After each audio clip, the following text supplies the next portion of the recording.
Hello বন্ধুরা, কেমন আছো তোমরা? আজ আমার ছিল বর্ধমানে টিউশন। তো সাইকেলটা আগে দিয়েই বার করে রেখে দিয়েছে বাবা। আমি টিউশন যাব সেজন্য। তো যাবার সময় এই দুই মেয়ের একটু খেলা করা দেখছিলাম। আমার প্রতিদিন পড়া থাকে না। সপ্তাহের 2 দিন পড়া থাকে, যার জন্য আমাকে বর্ধমান যেতে হয়।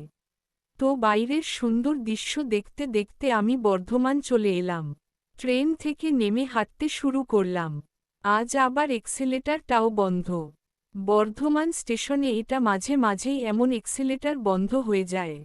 এটা নতুন কিছু না। বাড়ি আসার সময় ট্রেনটা পুরো ফাঁকা ছিল।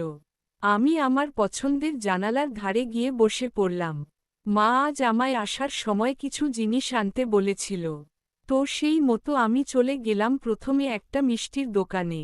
সেখান থেকে পনির কিনে নিলাম। তারপর রাস্তা পার হয়ে বাজারে চলে গেলাম। মাছ বাজারে অনেক রকমের মাছ দেখতে দেখতে আমি চলে গেলাম সবজির দোকানে। কোনো দোকানে পালংশাক পেলাম না, তাই ফল কিনতে চলে গেলাম।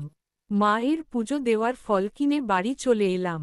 আজকের মতো এখানেই আমার মিনি ব্লগ শেষ করলাম। সবাই ভালো থেকো।